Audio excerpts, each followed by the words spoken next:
In the last 25 videos, we had seen how costs can be reduced and competitiveness increased so that profits of the company goes up. Today also we will continue with another topic which aids in cost reduction. This we will name it as a quick winner. In the last videos, we had seen some applications, some areas where costs can be reduced easily. Quick winner is an area where you get the results very fast.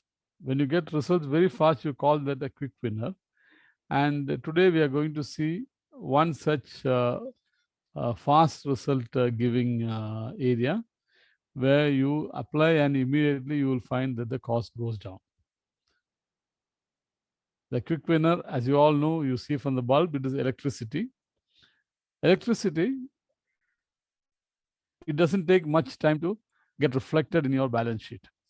Whatever savings you make in electricity, the moment you implement it, the savings start. So that's why we are calling it a quick winner. So this lesson's objective is to know why electricity is used in industries, to know the variables that govern electricity usage, to find out by analyzing the consumption how to reduce the consumption without sacrificing intended use. Learn through examples on how proper power usage can reduce power consumption and the bill, which can be a big saving to the enterprise. You might ask me that energy audits and all are there, then what is the difference between your energy audits and what you are doing? See, energy audits, they check whether everything is as per the specification, as per the requirement. We are looking for ways to reduce the power consumption by looking at how wastages can be eliminated. You will see that in this session that it's very simple and easy to reduce power wherever it is. First, we need to understand why industry needs electrical energy. Industry needs electrical energy for running of machines to perform various tasks,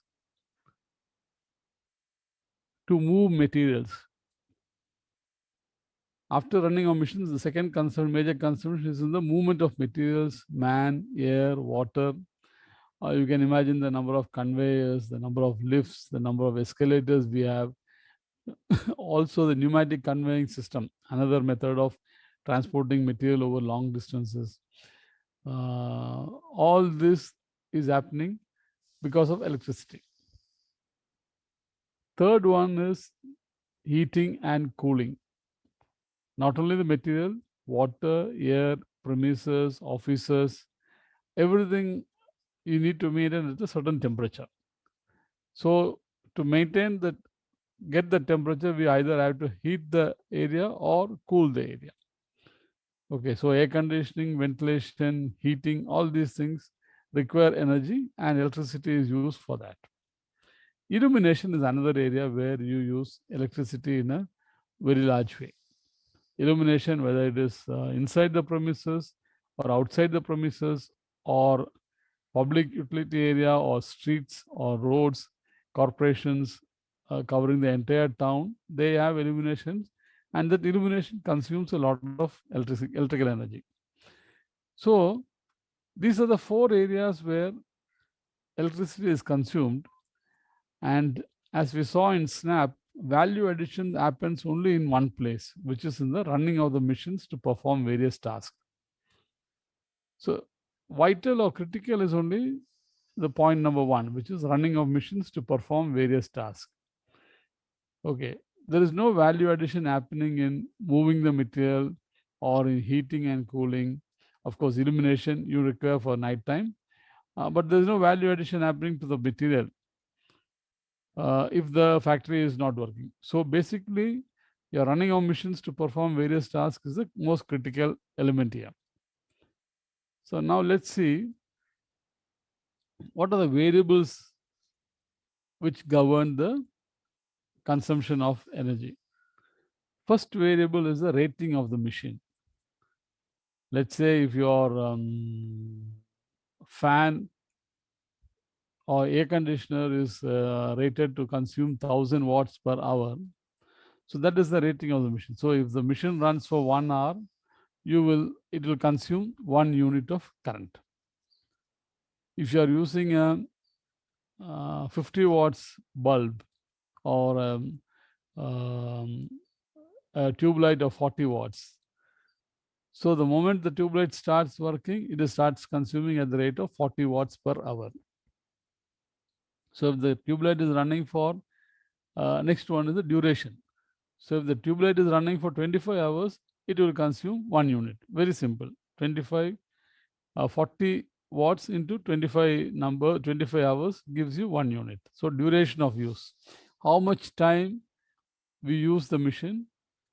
So that is also directly related to the amount of energy consumed. Third one is the time of use. This again, in the daytime, when the voltage is high, if you are using a machine, you will find that it will run faster. When the voltage is higher, the machines run faster and the consumption is lower.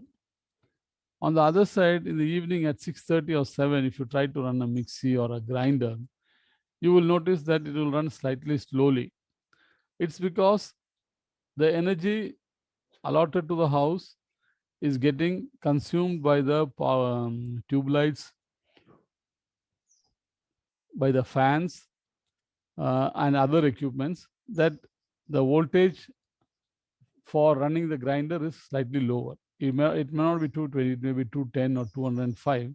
And that is why you require, it is slower and require more time. So time of use is also important. The fourth one is the efficiency of the system. This is what is meant by power factor. Power factor, if you hear the word, you will think it is something big. It is simply the efficiency of the system. From the grid, let's say you are getting 1000 units into your factory, and all the machines in the factory is consuming only 900, is rated to consume only 900 units of power. But you are consuming 1000 units. So where is that 100 units gone? This is the efficiency of the system. This is what you call by a power factor of 0.9. Your energy meter is showing that you are consuming 1000 units.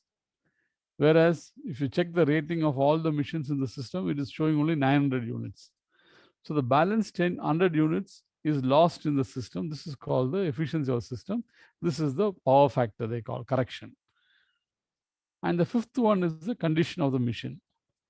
What do you mean by the condition of the machine is that when the machine is not properly maintained, and there is a lot of resistance in the initial stage. For example, if there is a lot of dust and accumulation of dirt, the fans will not start running immediately, and it has some initial momentum. It takes time to get the initial momentum because there is some resistance. So this is called the condition of the machine. The same thing happens to your tube lights also. Even if the tube light is supposed to give you 40 lux of light, if it is covered with dust, it will give you 40 lights, but you will not get the 40 lights. So how clean and neat you are maintaining the machine, how balanced the system is. For example, centrifugal fans, they are consuming huge power. But if the rotor is not balanced, if the fan blades are not balanced, you will find that the consumption is more. Because of the imbalance, it is taking more power to run. So this is what I mean by the condition of the machine. So basically 5 variables. But for the common man, it's a rating of the machine, duration of use, and time of use. These 3 things are what is governing the consumption. Energy calculations are very, very simple. It's straightforward. What is the rating of the unit? How many pieces are there? How many days it's used? How many hours it is used? Multiply the rating with the hours it's used. You will get the day power consumed per day. And multiply by the number of units, you will get the total power consumed. Very simple. You see in this table here, tube light 40 watts, four numbers are there, and it's used 4 hours in a day. So the total consumption is 640 watts per day. Similarly, AC 1000 watts, two numbers a day. It's used 7 hours a day. So the total consumption comes to 14 units.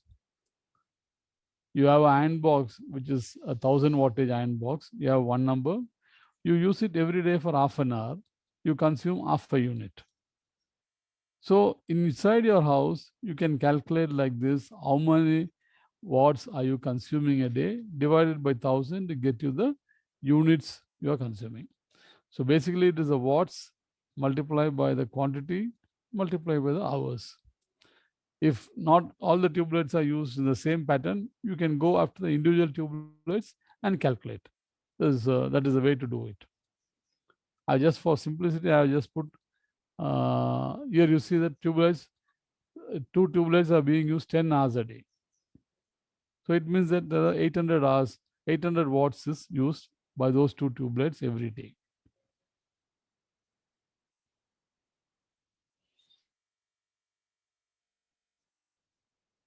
Other factor we just discussed about the power factor. The power factor should be ideally closer to 1, but you will never get a perfect system. So you try to maximize it, maybe 0.95, 96, 97. The more you get closer to 1, the better it is for system because your losses are minimal. So PF 0.95 means that out of every unit consumed, only 95% is needed. So which means that 5% is going as loss. And how to improve the power factor? It is through capacitor banks. You have ready-made capacitor banks that helps you to improve the power factor, to correct the power factor. Basically, power factor means you are consuming more load initially, more power initially, which stays there for some time. If initially, that is why we have capacitors in the fans and motors and other things. Why you have capacitor, it provides a temporary additional power. So capacitor banks are nothing but small batteries which gives that initial power. Time of use also, as I said earlier, the voltage. If the voltage is low, power consumption is on the higher side. If the voltage is high, automatically power consumption goes down.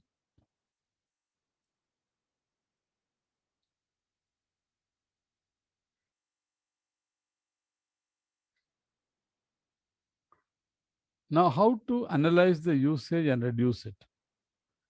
First thing is you should identify for each switch what is the load connected, what is the application, and what is the wattage consumed.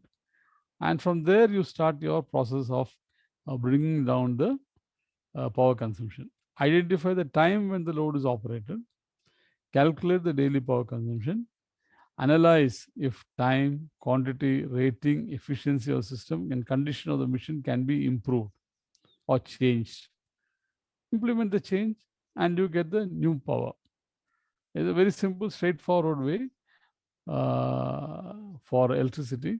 Even if today you're using an LED normal tube light of which consumes 40 watts power, you change it to a LED which is consuming 18 watts, automatically you will save 22 watts of power.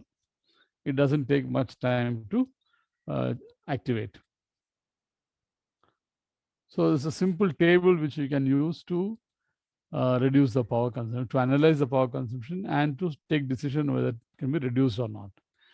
So that table got equipment, wattage, quantity, hours used. So three things is the question here. Can wattage be changed?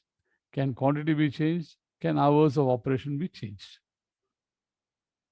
Okay, this is as far as the common man is concerned. If you want to improve the power factor, you need to call a special the electrical engineer who can check it and tell you what is the power factor. Of course, for the factories, the electricity board is letting you know what is the power factor, and they are giving you incentives if you try to minimize the losses.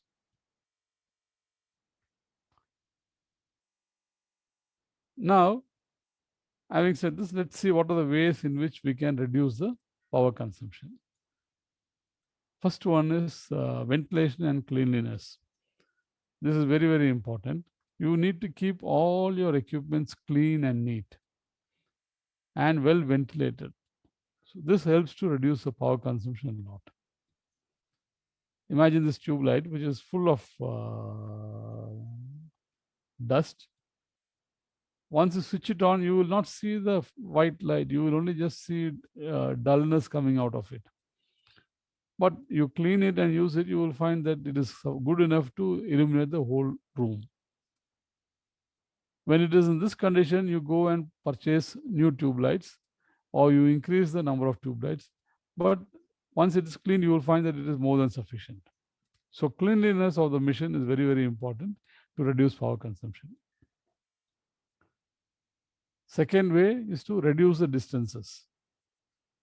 Now, again, let me tell you, we are attempting this with our background as a cost reduction experts. If you require 5 HP motor, I will not recommend to you to go for 2.5 HP motor unless I am convinced that it is good enough. And you require an engineer to tell you whether this 2.5 HP motor is good enough or not. But what we are suggesting here is very, very simple methods which can help you to save power. Reduce distances. We saw every time that displacement is one important factor which consumes fuel or energy. Now, if you are reducing the distances, automatically the need for movement is reduced.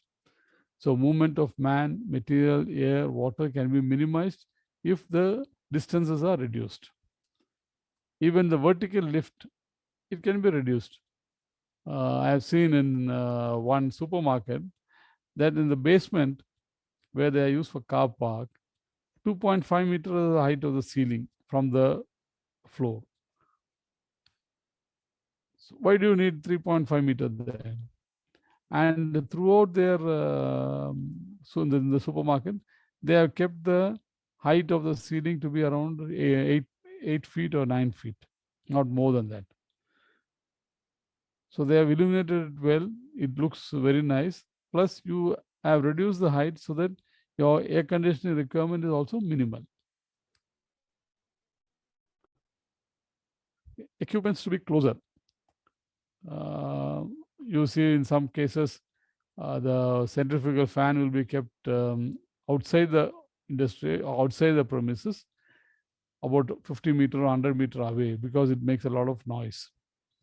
Instead, make the fan better and bring it closer so that your power consumption reduces. There'll be a lot of pressure drop when you are traveling, when the distance is increased. So you require a higher capacity machine. Bring it closer so that the pressure drop is minimal. So reducing distances helps you to save energy. Heating and cooling. Our normal body temperature is at 98.4 degree Fahrenheit or 36.8 degrees centigrade. When we have a temperature of 99 or 100, which is just 37.2 degrees centigrade, we say it's you are having fever. When it goes beyond 100, 101, 102, it becomes high fever and you need to rush to the doctor. If that is the case, if our body normal temperature is 36.8 degrees centigrade, you will find that AC is always set at 16, 17 degrees centigrade, which is more than required by that can be accepted by the body. So always set your AC temperature around 23, 24 degrees centigrade, which will keep the room at that temperature. Okay. So if you can keep it at 25, 26, well and good. But don't keep it at 16, 17. It is not good for health as well as it is not good for your power bill. So standard practice is to set it at 23 degrees centigrade. Don't let this be changed. Recently, I was speaking to a friend of mine from the US. He said, energy bill is one of the biggest problems. And whatever they try, the people will come and they'll keep changing the thermostat. They will keep that, set the temperature lower, which ultimately results in a high electricity bill. The next thing is process is to heat or cool should be as per specs.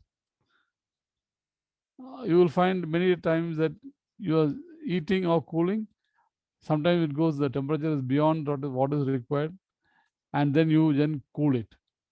Don't do that. Process to heat or cool to be as per specs. Always remember that any heating or cooling consumes energy. Fourth point here is that the wasted heat in flue gas and other areas can be used to heat water. Heat recovery can be possible, and if there is a any way to do a heat recovery process, please do that. There is a lot of heat wasted in the organization. You can do heat recovery to reclaim the lost heat. Even if you increase the temperature of the water by only 5 degrees or 10 degrees, it will save a lot of energy.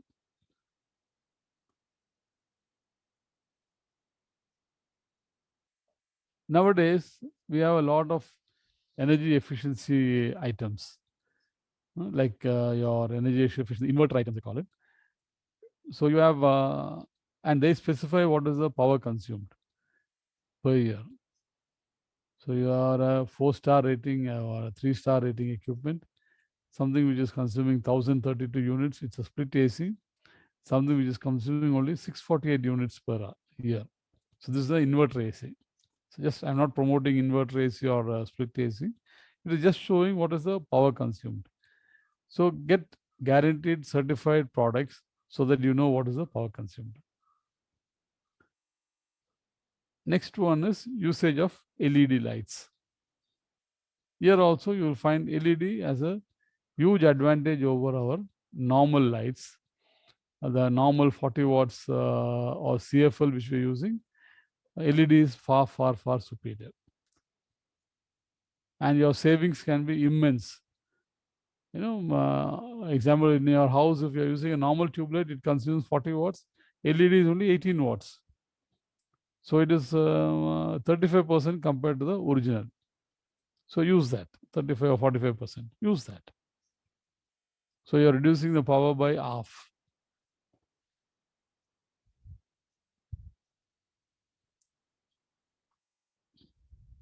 So we have now covered 5 points. And now I'll just take you to one important point, which is the compressor room in a factory. See, compressor is one of the major consuming item in any organization. In any process area, you require compressed air, and compressor takes a lot of energy because you are compressing air to 5 bar, 6 bar, and it requires a lot of energy. It requires more energy because there is a lot of losses. There is a lot of losses happening in the transfer of a compressed air from the compressor room to the point of use. We had a very big success story in a matchbox factory in Tamil Nadu. They were initially consuming around 180 units of power per day in the compressor room. After our study, we recommended them to just look into the compressor area. You will find a lot of saving. Believe it or not, we went through the compressor room, and from there all the way to the point of use, we found more than 90 points where there were leakages. All the hissing sound when you go inside the factory is coming from the compressor leakages. So we set that right. We eliminated some sharp bends, okay, because there's a lot of power drop there, pressure drops. So we eliminated a lot of bends. We eliminated unwanted rises and lowerings, and we could achieve a power point reduction. The consumption was reduced drastically by about 65 units. So from the initial consumption, we could get to almost 1/3 of that. Later, they resized the compressor and they went for a smaller compressor so that they could further reduce the power consumption. I'm not revealing the client's name because of proprietary issues, but this is what happened. We could find the same example we had in another factory also, where we could save a lot of energy because of the compressor.